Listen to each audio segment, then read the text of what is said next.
Abe had said the land would flatten out once they were beyond the Missouri, and it surely did. But not entirely flat, Jerry Moretti had noticed. It looked flat from a distance, but up close he saw it was really an endless series of long, low hills that stretched sometimes for half a mile, and those hills were covered with grass that the wind made ripple like it was all a great grassy ocean. Jerry was on the back of a horse, with a rifle in his saddle, and he rode to the top of one of the low hills. From the top of the hill, he could see what he figured was 3, maybe 4 miles in any direction.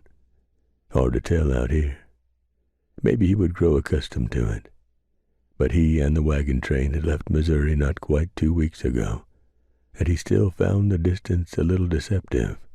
When Jerry had left New York for Tennessee, he had never been on the back of a horse. But he was spending more hours in the saddle than not since leaving Tennessee, and he felt he was turning into a reasonably good horseman. Not like Jeff, who rode like he and the horse were one. Jeff was a seasoned cavalryman. But Jerry no longer bounced in the saddle as he rode. His backside was no longer bruised feeling at the end of the day. Jerry's hair was dark, and it had grown out since he had left New York. It was now sprouted from under his hat like a juniper bush that wanted to engulf the collar of his jacket.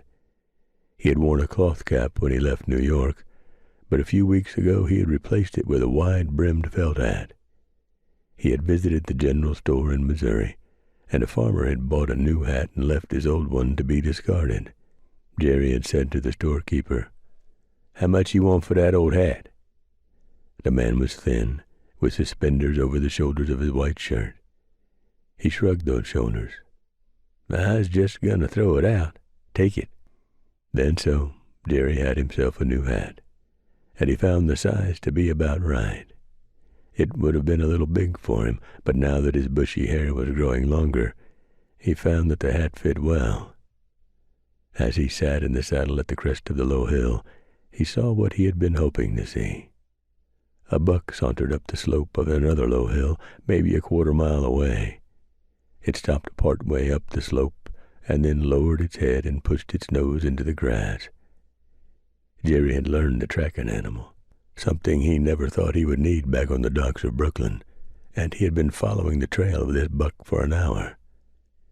Deer usually traveled in groups, he had learned, a buck and a small harem of does.